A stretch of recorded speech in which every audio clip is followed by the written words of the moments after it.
बातमी मध्य रेल्वे संदर्भातली ऐन सकाळी मध्य रेल्वेची रेल्वे सेवा ही विस्कळीत झाली। विक्रोळी स्थानकाजवळ तांत्रिक बिघाड झाला। लोकल 30 ते 35 मिनिटांनी उशिरा धावतीये। या संदर्भात अधिक माहिती जाणून घेत माझा सहकारी शुभम उमाळे सध्या आपल्या सोबत आहे। शुभम, मध्य रेल्वेचा खोळंबा झालेला आहे। प्रवाशांची सकाळी कामावर जाण्याची वेळ असते सहसा, काय माहिती आहे ही लोकल कधीपर्यंत पूर्ववत होईल? सिद्धेश, खरं बघायला गेलं तर गुरुवारचा आज दिवस आहे आणि अशामध्ये चाकरमान्यांची मुंबईमध्येच प्रवास करण्यासाठी अनेक मोठ्या प्रमाणात गर्दी होत असते मध्य रेल्वेवर आणि अशामध्ये विक्रोळी दरम्यान तांत्रिक बिघाड झाल्याची माहिती समोर आली आणि त्यामुळे सुमारे पाऊण तास ही मध्य रेल्वेची सेवा जी आहे ती विस्कळीत झाल्याचं समजून येत आहे। मुंबईकरांचे प्रचंड हाल होताना दिसून येत आहेत।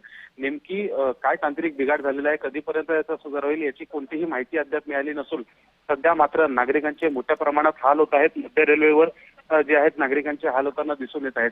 सकाळच्या वेळेस रेल्वे विस्कळीत होणं त्यामुळे कुठेतरी त्याचा ओलाल्याच्या गाड्या ज्या सकाळी मुंबईमध्ये येत असतात त्यांच्यावर देखील झालेला आहे। तर इतकंच नव्हे तर अनेक लोकल रेल्वे या खोळंबलेल्या दिसून येत आहेत। मुंबईकरांचे मोठे हाल झाले आहेत।